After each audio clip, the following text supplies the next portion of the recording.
तुम्हें पता है Indore cleanest city of India है। यहाँ सरकार ने सख्त मना किया है कि तुम चिप्स खा के रोड पे पैकेट नहीं फेंक सकते। तो लोगों ने पैकेट खा के रोड पे चिप्स फेंकना चालू कर दिया। और इंदौर क्लीनेस्ट से ये पता किसने लगाया है? क्योंकि ऐसे तो किसी के दिमाग में नहीं आ सकता कि इंदौर में कूड़ा कितना होगा। तो अगर अभी तक तुम्हें समझ नहीं आया तो मैं इंदौर से हूँ। हाँ, ऐसे फालतू में तो किसी को शौक होगा नहीं कि चलो यार इंदौर की बेइज्जती करते हैं, और सिर्फ इंदौर की करेंगे। मन्नू, इस बार अहमदाबाद को बीच में मत लाना। इंदौर में कोई कुछ करता ही नहीं कि भाई गंदा हो जाएगा। वहाँ पे सब लोग सुबह उठ के ताला लगा देते हैं और दूसरी सिटीज चले जाते हैं कचरा करना। तुम अभी जाके देखोगे इंदौर पे ताला लगा हुआ रहेगा। यहाँ तुम किसी का गला काट दो कोई दिक्कत नहीं, लेकिन काटने के बाद उसे गीले कचरे और सूखे कचरे में ध्यान से डालना।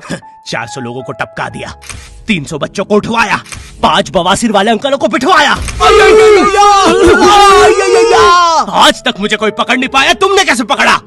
वो आपने ये गीला कचरा सूखे रहने दीजिए, मैं देख लूंगा। तो मैं इंदौर के एक पास वाले गांव खिड़किया में रहता हूँ। खिड़किया इतना छोटा गांव है, वहाँ एक वाईफाई नेटवर्क में पूरा गांव कवर हो जाता है। इनफैक्ट खिड़किया नाम भी उस वाईफाई नेटवर्क का ही था, तो गांव वालों ने सोचा यही रख लेते हैं। तो अभी खुद का चला लॉ हो गया मेरे गांव का नाम। किसी ने वो वाईफाई हैक कर लिया है। इतना छोटा गाँव है, तुम नॉर्मली भी चलोगे तो ऐसा लगेगा कि 80 की स्पीड पे जा रहे हो। चीजें इतनी तेज साइड से निकलती है। भाई यहाँ इंसानों के लिए स्पीड ब्रेकर्स लगे, और भगते समय तो हेलमेट पहनना पड़ता है। मेरे गाँव में लौंडे लड़के बोलते अपनी लोकेशन भेज, फिर उन्हें पता चलता है वो ऑलरेडी लोकेशन पर ही है। यहाँ जितने लोग हैं उससे ज्यादा तो दिल्ली में लड़कियों के मेल बेस्ट फ्रेंड्स होते हैं। इतना खाली गांव है, लोग अपनी ही गुंजी हुई आवाज से बात कर रहे होते हैं। भाई मेरा गांव मैन वर्सेस वाइल्ड के एक एपिसोड तक में है। दोस्तों, मुझे नहीं पता मैं ये कहाँ आके फंस चुका हूँ। मुझे तो ये भी नहीं लगता कि मैं यहाँ से जिंदा वापस जा पाऊंगा। यहाँ तो अपना मूत भी चैन से नहीं पीने देते लोग, वो भी आकर छीन लेते हैं। मेरे गाँव में हर जगह बेटी पढ़ाओ बेटी बचाओ लिखा है, जो की बेटियों से लिखवाया उनके स्कूल छुड़वा के। इतने अंगूठा छाप लोग पढ़ लिखने के बाद भी पेन से अंगूठा बनाते हैं। हाँ, पेन से फिंगरप्रिंट बनाने की कोशिश करते हैं। इनके सामने लड़की भी घोड़ी बनेगी तो उसे भी चराने ले जाएंगे। इतने गवार मेट्रो की पटरी पे हक देते हैं। भाई मेरे गांव में जब अंग्रेज थे तब गुलामी भी वही करते थे, क्योंकि तुम ये गांव वालों से कुछ नहीं करवा सकते। यहाँ 3-3 दिन तक बिजली नहीं आती है, लेकिन फिर भी कोई खंबे से चिपक के मर जाता है। कोचिंग थी, और भाई ये कोचिंग पूरी प्रॉपर थी। वो तुम्हारे मोहल्ले की ट्यूशन जैसी नहीं, जहाँ वो बालों में टावल बांधकर निक्कर स्लीपर में एक दीदी तुम्हें पढ़ाती थी। वो दीदी के घर पे इतने सारे बच्चे आते थे पढ़ने, दीदी को पता ही नहीं कौन क्या है। दीदी छोड़ो, बच्चों को नहीं पता टीचर कौन है। एक बच्चा पढ़ाई में अच्छा है, सब लोग उसको ही टीचर समझ रहे हैं। वो बच्चे ने अपनी अलग कोचिंग खोल रखी है बीच में, वो नए नए टीचर्स लेके आ रहा है। स्टूडेंट्स, ये है मिस्टर अब्राहम जी, अब से आपको केमिस्ट्री यही पढ़ाएंगे। वो दीदी के घर में दीदी से ज्यादा सक्सेसफुल हो गया है। दीदी अभी भी एक कमरे में है, उसने दूसरे कमरे में बिल्डिंग बना दी है। इतने छोटे छोटे बच्चे कोचिंग जाते हैं आजकल, और वो बेचारे आज और कल ही जा पाते हैं, क्योंकि परसों तो उन्हें कोई ओमनी वैन में पकड़ के ले जाता है। इतना कंपटीशन आ गया है, बच्चे 6वीं 7वीं छोड़ के यूपीएससी प्रिपरेशन कर रहे हैं, और वो फिर भी फेल हो जा रहे हैं। हाँ, क्योंकि यूपीएससी वाले उधर 6वीं 7वीं के क्वेश्चन पूछ रहे हैं। एक क्वेश्चन था यूपीएससी का कि तुम कितनी बार 100 में से 10 माइनस कर सकते हो, और आंसर है एक बार, क्योंकि फिर तुम 90 में से 10 माइनस कर रहे हो। ये एग्जाम से आईपीएस पुलिस ऑफिसर बनते हैं। अब समझ में आ रहा है देश में इतना क्राइम क्यों है। आधा क्राइम तो आईपीएस वाले ही कर रहे हैं एग्जाम वालों को मार के, कि सालों 17-17 घंटे पढ़ा के ये पूछ रहे हो। तो मेरे गांव में जो कोचिंग थी, भाई उसका सर 10th पढ़ा के सन की हो गया था, क्योंकि भाई उसकी जिंदगी 10th की लूप में फंसी हुई है। उसकी 10th खत्म होते ही फिर चालू हो जाती है। बच्चों के मम्मी पापा उन्हें 10th के बाद कंप्यूटर गिफ्ट करते हैं। सर के पास 70 कंप्यूटर हो गए हैं। हाँ, उनके मम्मी पापा आज तक गिफ्ट कर रहे हैं, और वो भी उस जमाने का विंडोज XP। सर बेचारा सारे कंप्यूटर जोड़ के GTA 5 खेलता है। सर इतना 10th क्लास में है, वो कोचिंग के बाद अपनी ही कोचिंग की लड़कियों के सामने बाइक से स्टंट मार रहा होता है। देख कोमल, राज ने तो सबको पीठ पे गुद्दे मारे हैं, तू कोई नई नहीं है। शबाक, पीठ पे कुत्ते मारने वाला राज।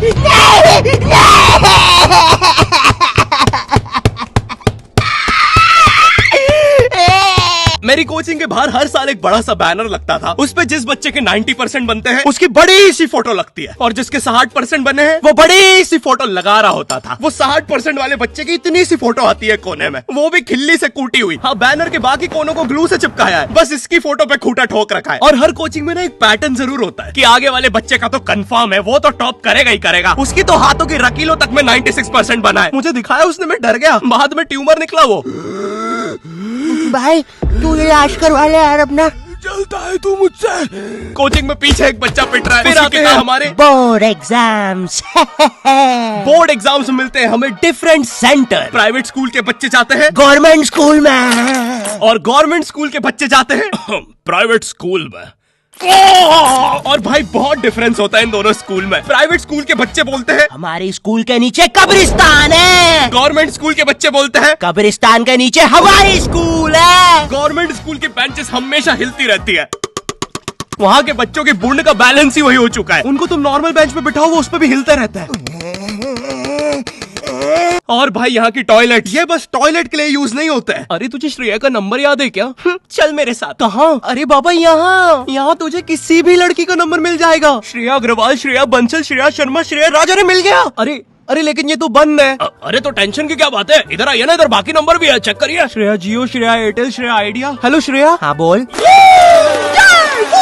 और बोर्ड एग्जाम से वो एक सरप्राइज इन्विजिलेटर चेकिंग होती है ना, जिसमें एक टीचर्स का ग्रुप बीच एग्जाम में रैंडमली आके तुम्हारी चेकिंग करने लग जाता है। एकदम से 5 लोग मिलिट्री की तरह अंदर घुसते हैं, पूरी क्लास में स्मोक कर दिया। एक तो अंडर कवर बच्चा बन के ही बैठा था पीछे। मैं यहाँ 15 मिनट से उससे क्वेश्चन पूछ रहा हूँ। मेरा ना इनसे बस एक क्वेश्चन है, भाई आराम से भी आ जाओगे तो क्या दिक्कत है, तुम्हें चीटिंग ही पकड़नी है ना। अंदर दाऊद थोड़ी ना बैठा है, इतना सीरियस चेकिंग कर रहे हैं, जेब चेक कर रहे हैं, जूते उतरवा रहे हैं, कुत्ता लाके ड्रग टेस्ट से चालू कर दिया। और गवर्नमेंट स्कूल के बच्चे इतने हरामी, वो लोग भी चीटिंग में नहीं ड्रग टेस्ट में फंस रहे हैं। कुछ भी हुआ जा रहा है, पीछे दाऊद मिल गया है उनको। हाँ, वो 10th क्लास ओपन से कोई भी करने आ जाता है। करनी होगी दाऊद को 10th, मुझे क्या पता, अनपढ़ गैंगस्टर अच्छा लगेगा क्या। और बोर्ड्स के रिजल्ट के टाइम पे हमेशा एक गरीब बच्चा न्यूज पे छाया रहता है, हाँ, जिसने स्ट्रीट लाइट के नीचे पड़ के फिर से टॉप कर दिया है। एक तो साले ये गरीब बच्चों का ना अलग कंपटीशन चल रहा है, ये साले हर साल गरीबी में टॉप करने का नया रिकॉर्ड बनाते जा रहे हैं। इस बच्चे ने स्ट्रीट लाइट के नीचे पड़ के टॉप कर दिया है, इस बच्चे ने तो पत्थर की चिंगारी में पड़ के टॉप कर दिया है, जब बिजली चमकी थी तब जल्दी से पड़ के टॉप कर दिया है, जुगनू की जगमगाती जुगनी में टॉप कर दिया है, गरीब की आंखों में आई उम्मीद की रोशनी में टॉप कर दिया है। अरे भाई जब इतने गरीब हो तो एग्जाम का फॉर्म भरने के पैसे कहाँ से आ रहे हैं?